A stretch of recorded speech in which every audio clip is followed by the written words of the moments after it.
Welcome everybody again once more from Pretoria and in Cape Town. We've got our three ministers, Dr. Rob Davis, we've got Dr. Minister Mutsualedi, and we've got Minister Zukwana. In Cape Town, we've got our DG, Lionel October is there, and then we've got our Ambassador, Faisal Ismail, and then we've got our acting DG of DAF, Mr. Manye. We've got Dr. Mudisani. Without any waste of time, as the invite said, this briefing will be an update on AGOA negotiations. I will hand over to Minister Davis and other ministers to give us an update on AGOA, and then from there we'll take questions. Minister? Okay, well, thank you very much, Faisal, and compliments of the season to everybody who's here. Let me just say that this update is happening today because January the 4th was the milestone that was set in terms of the out-of-cycle review by the United States for us to conclude some of the work that was outstanding on the question of the three meats. Let me just go back and just refresh us about the processes and where we are at and what we've concluded and what is outstanding at this point in time. You will recall that AGOA is a non-reciprocal set of trade preferences that are offered to eligible AGOA countries in Africa. South Africa benefited from these. AGOA ran its course, the first AGOA 15-year course, in September last year.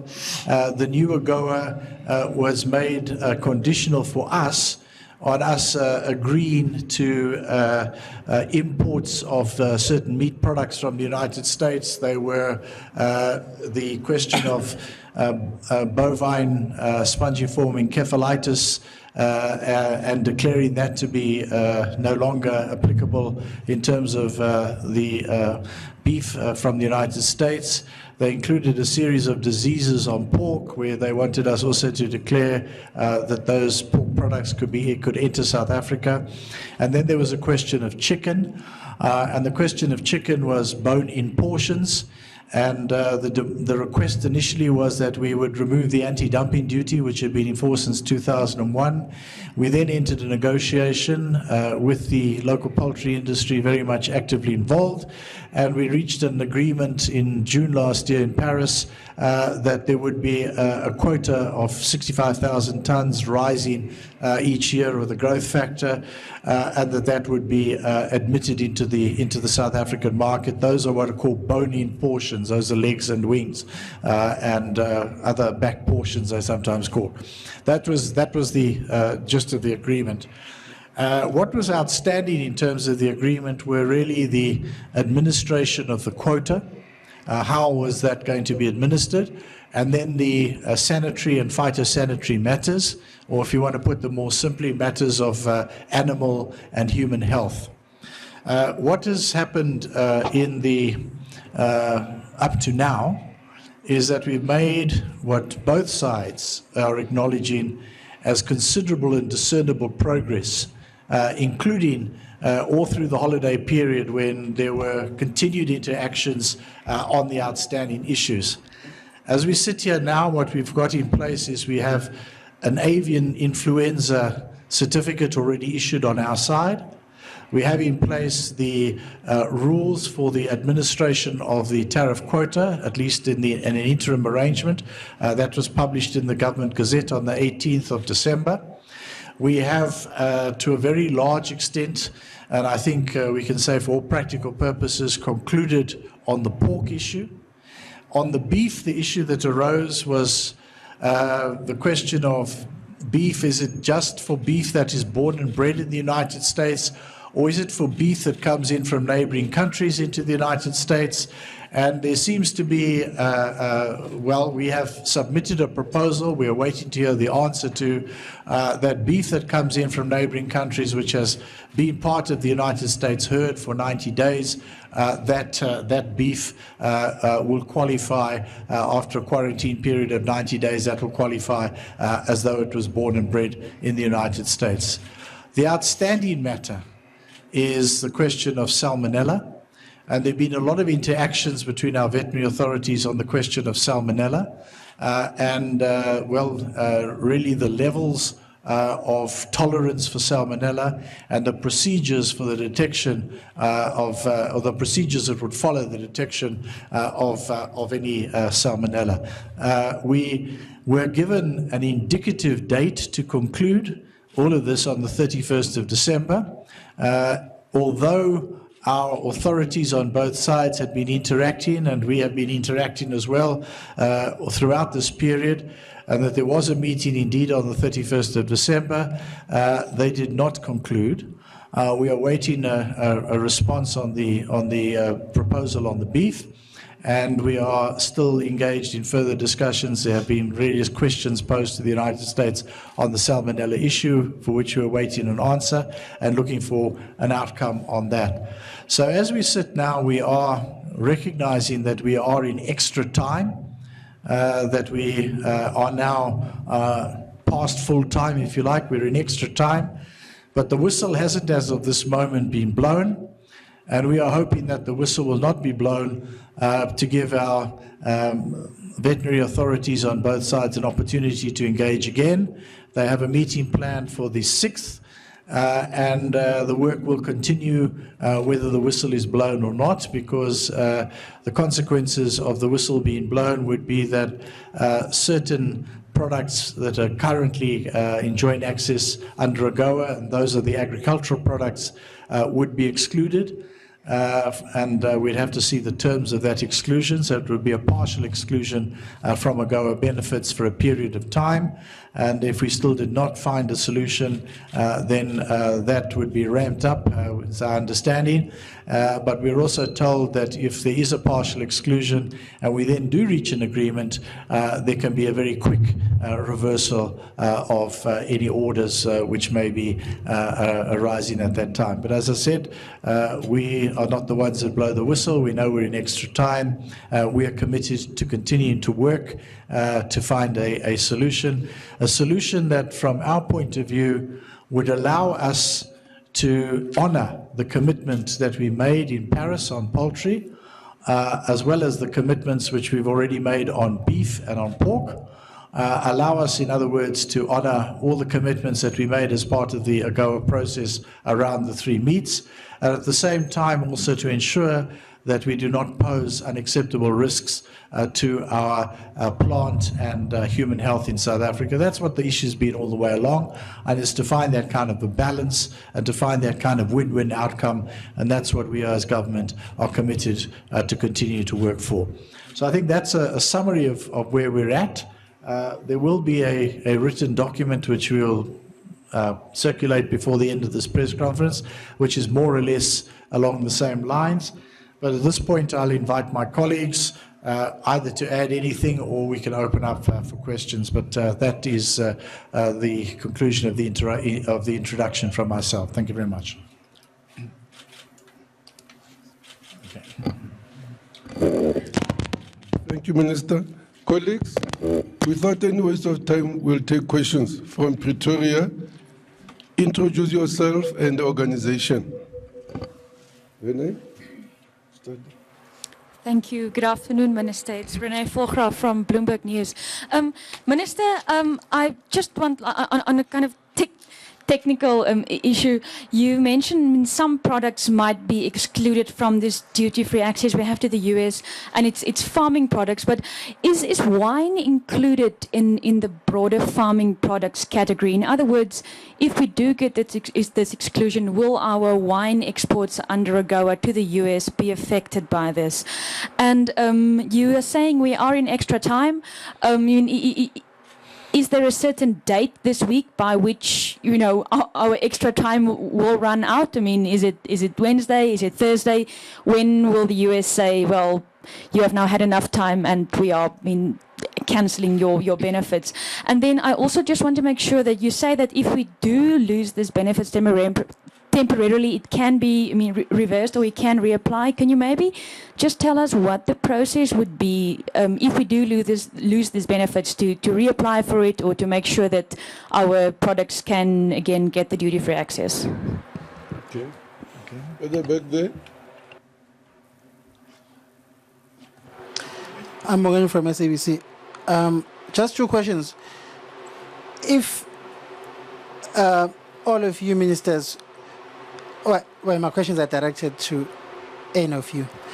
Please spell out exactly what agricultural products South Africa exports to the US duty-free currently under AGOA, and how much that trade is worth to us generally.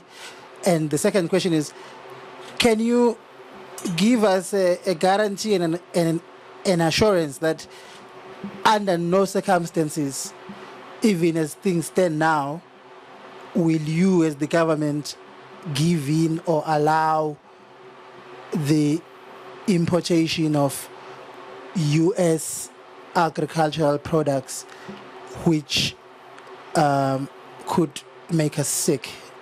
Thank you.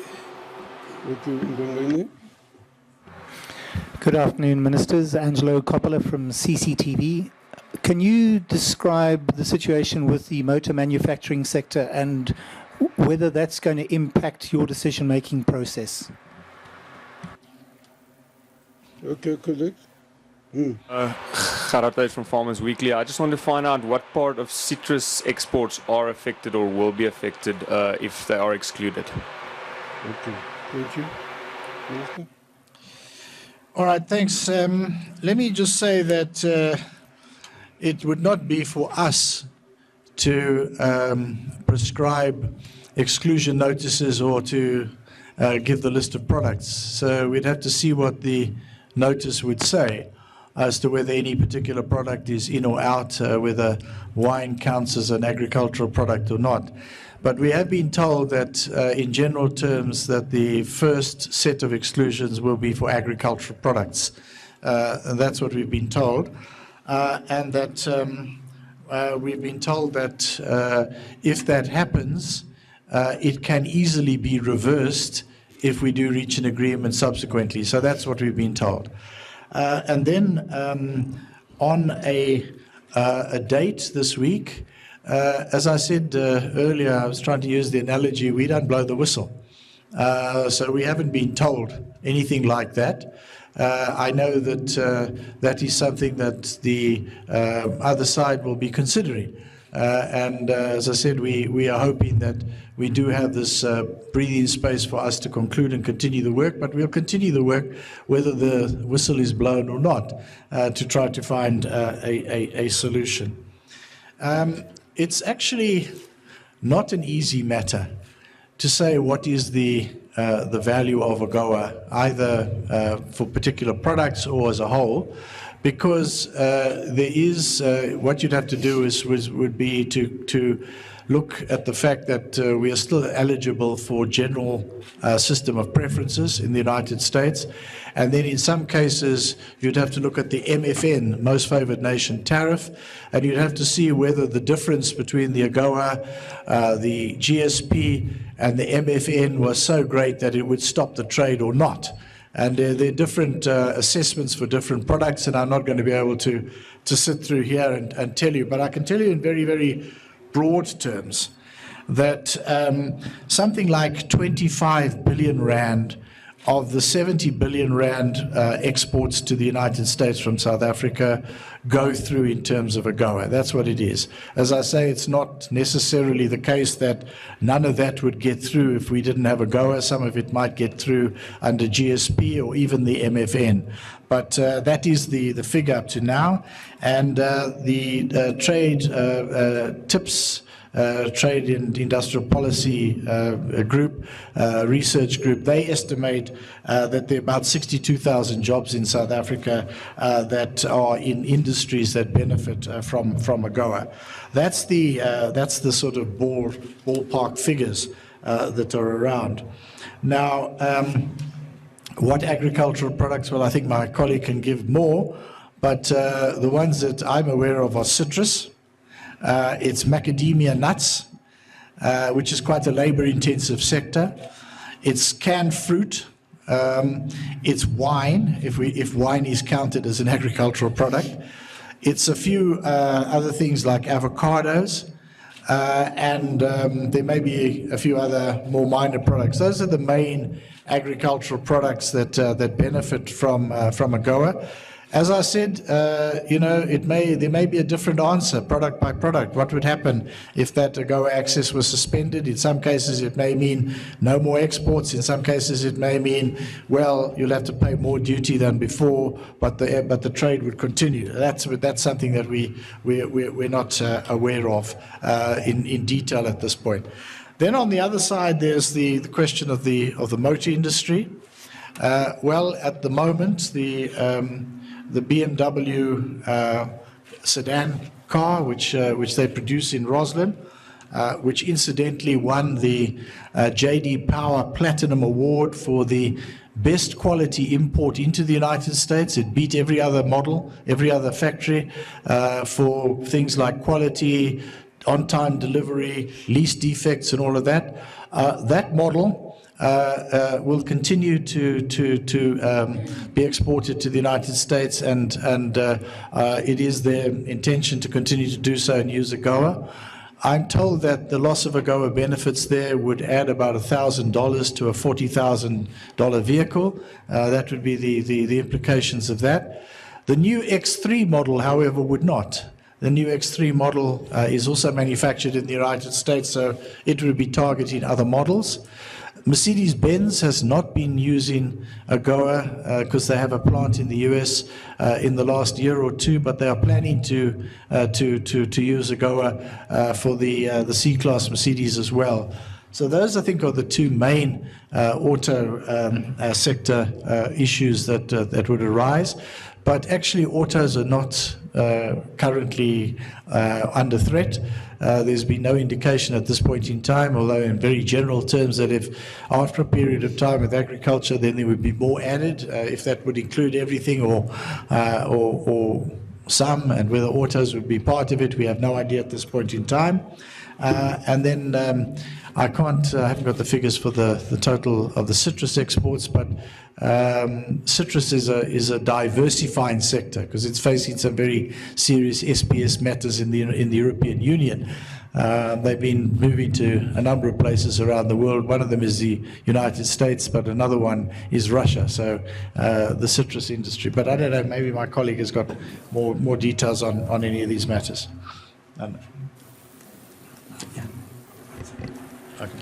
Thanks. I think you have covered everything in terms of the products, because we have not yet received the list of what products agriculture will be targeted.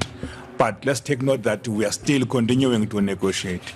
And our belief is that, given that we have not yet, the bell has not yet rung, it therefore rang. It means therefore that people are still having a chance to continue to interact. Possibilities are that on salmonella we may be able to find. It is one outstanding issue that our ethical people are still engaging in. Thank you very much.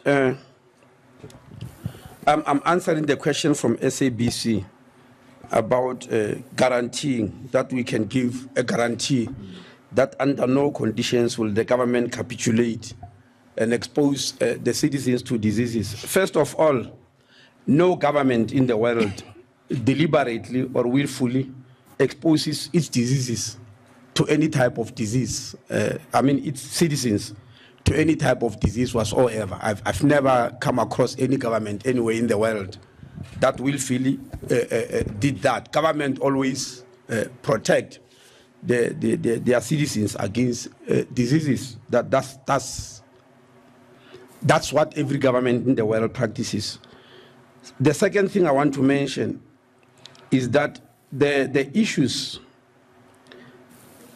of trade and health have been and will always be a very, very delicate balance. It's not this or that, you know. It's a very, very delicate and complex balance at all material times. That situation is never going to change as far as I'm concerned. And the relationship between health and trade it's not easy to understand because there can be no health. I mean, trade sustains the economy. There can be no health without the economy, but there can be no economy without health. I'm sure you'll understand that. So for that reason, the use of the word capitulate is quite unfortunate. It's not a matter of capitulating. It's a matter of reaching that delicate balance in the interest of the country that needs a healthy nation, but the country that also needs a flourishing economy. Once we strike that balance, and that these negotiations is about that. So please, I don't appreciate the use of the word capitulate. I don't know what we'll be capitulating to, because both are the needs of our country. Trade is a need of our country, health is a need of our country. So we will negotiate until we reach that delicate balance. Thank you. Thank you, Minister. Another question, colleagues?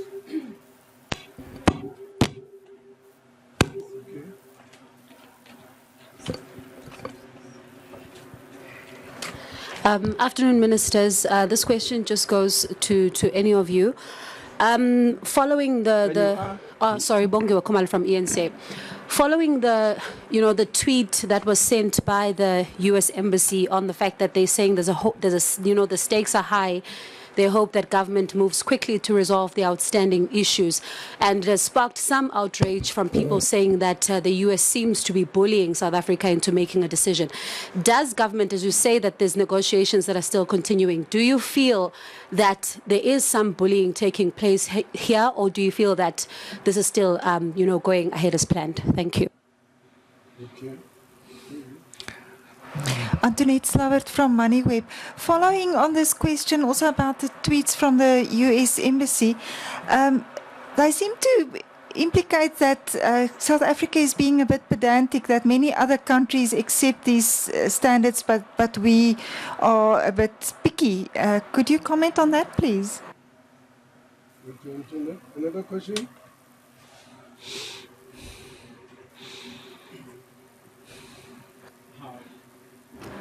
Hi, good afternoon, Ministers. It's Kaya Kumalo here from Kaya FM News. Just to get a comment or two, I mean, since AGOA has been, an albatross between the US and South Africa, do you see this in any way creating a diplomatic rupture? Thank you. Are we done in Pretoria? Please ahead. Okay.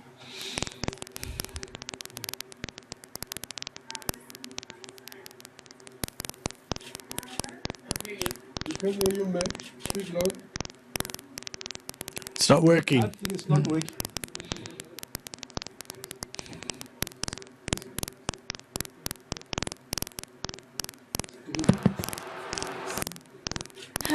Hi. Masindi Mampiswana from Business Reports. What is the stance of the Department of Health on the health risks, and what are its concerns?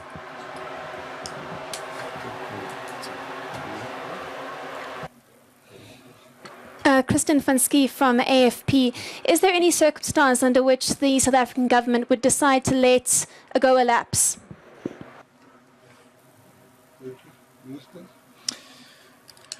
Well, I think that it doesn't assist at this point in time for us to be engaging with comments that have come from different sources. As I said before, and as my colleagues reiterated, we're in a negotiation. We're in a negotiation where the U.S. Embassy has said to me that they agree with me that we have made discernible and significant progress over the holiday period on these difficult, outstanding issues that are ahead of us, and that our objective remains, as we said before, to continue to stay in AGOA for the benefit of the economy of this country, and by the way, for the benefit of the bilateral economic relationship between our two countries, and at the same time to do this in such a way that we do not subject either our animals or our people to any unacceptable risks. That's what it's about. and it's ultimately a call of our authorities that are charged with responsibility for matters of animal and plant health that have to make a call on the outstanding issues. That's where we're at. So I think that I would want to just summarize it in that sort of a way. AGOA has been an arrangement which has underpinned a growing, relatively balanced trade relationship between the United States and South Africa. Right through the years of the global economic crisis, unlike with other parts of the developed world, our trade continued to grow. It continued to be relatively balanced. And what AGOA did was to add to that our export basket to the United States was not totally dominated by primary products, as it is very often in our trade relations with other developed countries. So there's a proportion of value-added products that have gone through. The motor industry is an obvious example, but wine is another one. It's a value-added product. So that's what AGOA is underpinned. There's more than 600 United States companies that are invested in South Africa in one way and another. There's some pretty significant South African investments in the United States. For example, Sasol invested in Louisiana in gas to liquid plant there, which is in fact one of the largest investments that has taken place in the oil and gas industry in the United States. So I think that this is the background. We have a strong and robust commercial relationship with the United States, which has been underpinned by AGOA. And we think that is something that all of us will have to take account of as we move into this end game. So we want to preserve that, and we're looking to a solution that enables us to continue to be part of AGOA, while at the same time, as I said, ensuring that we do take due cognizance of the requirements of animal and plant health. And also the fact of the matter is we've got different systems in place on some of these matters, and some of the discussion has been about understanding how each other's systems work. So I can't explain that in detail. Maybe somebody else can. So that's what we're involved in at this point in time, and other hypothetical alternatives are not on the table at this moment. Thanks. Yes. There are two questions I need to answer. Whether South Africa is pedantic and other countries are accepting this. The measures that are being applied, we understand them to be international. There are no double measures that are being applied, that South Africa seeks to apply to the United States, which do not apply to other parts of the world. The second question, what are the concerns of the Department of Health? Well, the concerns of the Department of Health are sanitary and phytosanitary measures, simply meaning whenever we undertake trade between ourselves and other countries, we must safeguard the safety of the citizens.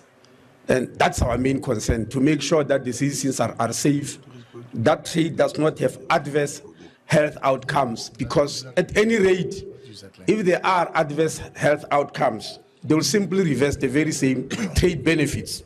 It's as simple as that. And that's exactly what the Department of Health is here for. Thanks. One question from Ms. Khumalo. I think that if there is a view that there's been bullying, that is not what we have got from our negotiators. There have been tough engagements, because these are technical issues that deals with phytosanitary issues, as to ensure that you balance between food security versus food safety. So that's why both parties are saying much ground has been covered in dealing with all the issues. And even in the area that is being engaged on, there have been exchange of views as to how best to make sure that the safety to humans from salmonella is taken care of. Let's go to Cape Town, colleagues. Cape Town, any question? Yes, we've got three. Yes, Chair, we've got 3 questions. We'll start with Linda. Ministers, good afternoon. Linda Ensor from Business Day. Just a few questions, if you don't mind. All these issues that have been raised, we've had so much time to sort them out. Surely, within the time period granted by the US administration, with sufficient get-go by pushed by the minister and the experts, it could have been done. I mean, if it's just going to take a few days, surely extra pressure could have achieved the result in time. And then also, it's not clear at what level, what are the differences with regard to salmonella tolerance? Why is South Africa demanding such a high level of salmonella intolerance with regard to the US? I mean, why can't we bring our standards down? And yes, I think that's it. Thank you. Mike? Marina Lamprecht from Media 24. Minister Davies, you talk about negotiations and the whistle not blowing yet. Did the US government give any indication as to when the final whistle will blow? Okay, last one is Mike. Mike Cohen from Bloomberg News. Minister, throughout this process, every time we speak to the South African officials, you seem to say that you're confident of all these issues being resolved, that in the final stages. Every time we speak to the American officials, there seems to be a degree of frustration, saying that agreed to timelines and agreed to actions were not adhered to. Could you perhaps give your view as to who is responsible for the ongoing differences of opinion over how these matters should be addressed? Thanks. That's it from Cape Town. Yeah, thank you, Minister. All right. Well, let me start off by saying that a lot of the initial discussion on the SPS matters was around the avian influenza. And the salmonella issue arose relatively late in the process. So that is just a factual analysis of that. So the avian flu was dealt with in very good time, and the other one is the one which has cropped up later. Let me just say that we have been pushing to conclude. We've been pushing a lot to conclude on these processes. But as somebody who's been around the game for quite a while in trade negotiations, I don't know of too many that have concluded well ahead of the deadline. In fact, more like the norm is that they go into extra time. There's a phrase in the WTO, they call it stop the clock. So that the closing ceremony in Nairobi of the WTO was a full 24 hours before it actually concluded, because the negotiations hadn't concluded. It was postponed for a day. I don't know of too many trade negotiations or trade-related negotiations that actually are not like that. Many of them are like that. You can talk about when was the deadline for the conclusion of the Trans-Pacific Partnership? What was the expected end date of the trade and investment partnership agreement across the Atlantic? I think you can see many trade negotiations are like this. So I think that the officials actually, I do need to give them credit. We were asking people to come to work on days when everybody else was on leave, and they did it. Nobody walked away from it. Our interlocutors have sometimes asked for time to consult on some proposals, so we haven't been able to conclude for that reason. So I think that actually on issues that are complex, as I said earlier, and maybe one of my colleagues wants to go a little bit more in detail, but there are different systems in place between us and the US on something like salmonella. So it's not just a question of one standard or another. It's even different systems and different understandings and all of that kind of stuff. So those things have had to be debated out in some considerable detail. Then on the question of when is the whistle going to blow, as I keep saying, we're not the ones that blow it, so we don't know when they're going to blow the whistle. And that's something that is a call of somebody else. And then on the question about yes, I did speak to a senior member of the embassy this morning, and I said I often do come to press conferences and say that I'm confident that we're making progress and that we're close to a conclusion. And I said that I'm not going to say this in this time. unless I can say that both of us agree that this is the case. And that is the message I transmitted.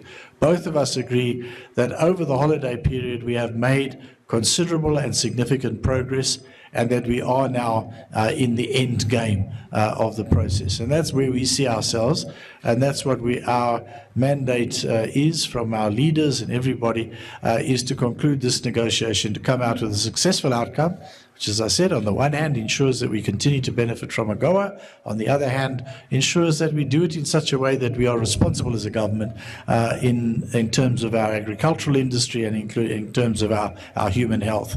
That's ultimately what it's about. So it's a matter that's ended up now no longer being, I mean, I've been the one who's been fronting this, if you like, but the issues are no longer trade matters. All I can say on that is that we do not play an SPS game as a protectionist measure. That I want to underscore. We have none of our officials, none of our veterinary officials, none of our health department officials have been given a nod and a wink to say, spin this one out, throw all kinds of obstacles in the way of this. They've not been given any such mandate. In fact, they've been told to seek a solution, find compromises between the two systems, find solutions, find answers. And it's not that we're doing what is very much the stuff of international trade these days, which is to play sanitary and phytosanitary matters as a way of keeping products out when there's no such ground. So I think that we haven't been doing that in this case. I want to give that absolute assurance. Yes. Did I hear Linda from Business Day asking us why don't we lower standards? No. Yes. Yes, because if I did, that will be history making.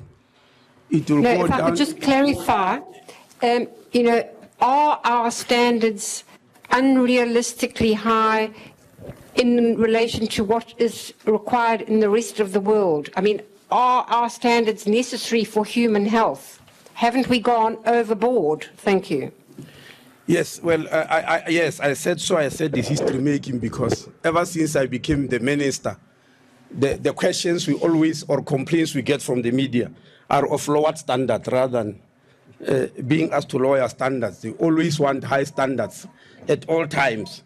Now, I wish to state that the sanitary and phytosanitary measures were long there in existence before AGOA. They've always been there, and they are universal, and international standards are being applied. We are not applying any new standards. I've read a lot in the press about somebody saying we are very unscientific. I'm still surprised, as I'm saying. The rules we use are applying internationally, and they are applied by many other countries, which we know.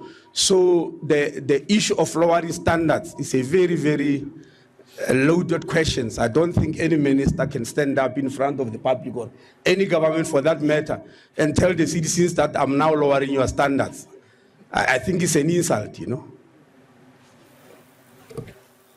Just to add on that, to say to Linda, our South Africa bases its animal health requirements on the World Organization for Animal Health and Codex. Is that one?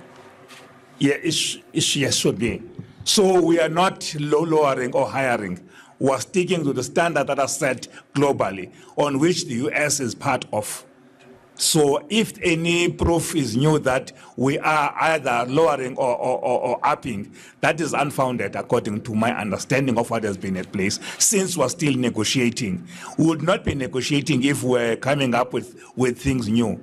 And I believe that our people, as Minister Davis have said, have been working very hard on holidays, trying to find, and I still believe that we will be able, as we have done in the number of other areas, be it pork, be it beef, be it avian influenza, we've been able to find each other. But in doing that, we'll be guided by what we should be basing our arguments on.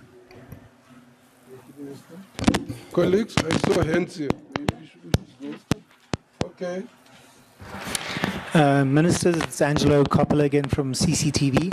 At what point do the senior executives in the ANC government get involved to try and resolve any potential backlog or the fact that some of these products will get excluded?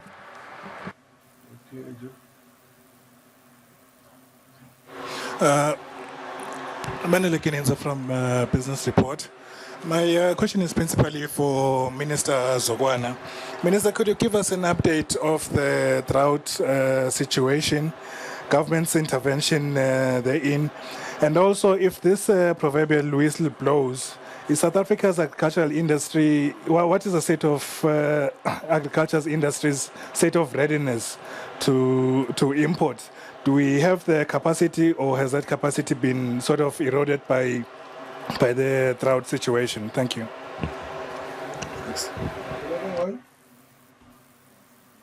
Can we close this one? Okay, go first. Is there any question in Cape Town? Yes, I think Linda wants a follow-up. Mike Morena, are you fine? Okay, just one more question. Yes, Minister. Minister Davies, I think since November, every press conference we've held, you've said this is the end game, 11th hour, a few more technical issues to sort out. We're always on the verge of conclusion. What makes your statement today that we're on the verge of conclusion credible? Okay. Thank you. That's it. Okay. Thanks. On the first question on drought, yes, as we have been saying, that drought has been with us, and we are doing all we could to make sure that we save livestock of smallholder farmers. We have made available 226 million rand so that we can be able to buy feed. We are still getting information to the fact that rain has not been coming so that people can be able to plant their own seeds.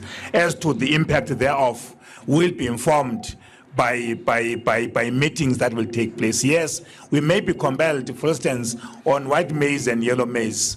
We are sure that if nothing happens, which I think is really now becoming worrying, is the fact that there's no rain. Then we may be compelled to import maize around May, June. But of course, we are believing that everything is being done. The Department of Water Affairs has been running shows. We're working together to make sure that people must deal with water usage more prudently and make sure that we save water. But also, I think the capacity to build new sources of water, like drilling new boreholes where water is available, is what we are doing for the sake of maybe livestock, as well as the building of feedlots, because we can save some of the animals and make sure that the owners can sell them. But it is a game that I believe that we need to work very hard, all of us.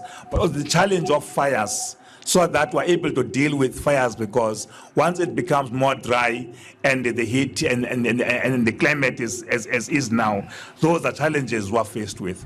But we're engaging with the with the farmers' organizations so that we're able to plant where we can, and also do certain things to make sure that we make feed available where livestock is concerned.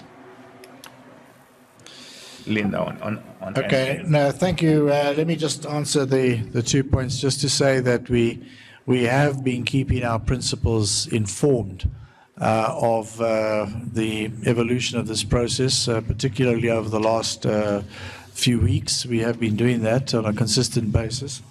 And then on the question of my credibility, I said to you before that I did not want to come here to this press conference today and say that I believe that we're in the end game.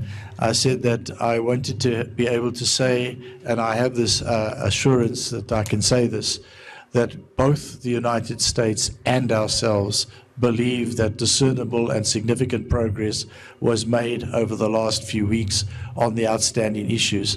And it's on that basis that I say that we've got one outstanding issue, really. We've got one reaction to the proposal on the cattle that's not born and reared in the United States, the 90-day quarantine one. We've got to hear the reaction of the interlocutors to that proposal, and then we've got to finalize the salmonella issue. Those are the two outstanding issues, and it has constantly been our intention to try to get this process finalized as soon as possible, and that's what we've been trying to do to avoid any risk and uncertainty. Maybe we didn't achieve that, but then, as I say, what trade negotiation or trade-related negotiation actually has achieved that? So we continue to engage. We are continuing to talk, and we are continuing to talk in the spirit of both of us, both sides, trying to find a solution that will enable us to meet the undertakings that we made on the 3 meets, and that will enable us to continue to benefit from AGOA access.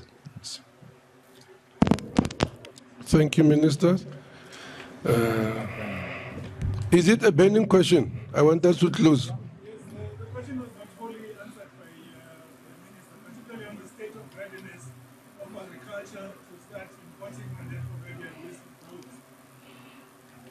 Okay. Are we ready? As I said, that the commodities that have been identified that we may be compelled to import is maize, white and yellow. But our stocks will last us until end of April, May. We are ready to make sure that we're playing our game, make sure that we're clear of where we get that maize, so that we don't run out of it. So as a department, we're working around those things. But beside that, we have set up a team that must monitor the changing of food prices, so that we're able to warn people, so that if people are not getting exploited just because there's drought, any up in prices should be informed by scientific analysis. So all that is being done by the department through NAMAC. Any question, colleagues? Going? Okay. Thank you, colleagues. Thank you, ministers. Thank you. Linda was one of those who was really coming to say we're not doing enough. Linda. I know. Come on. That's always people in business. Yes. She phoned me yesterday. That's why I tried to call you off. It's okay.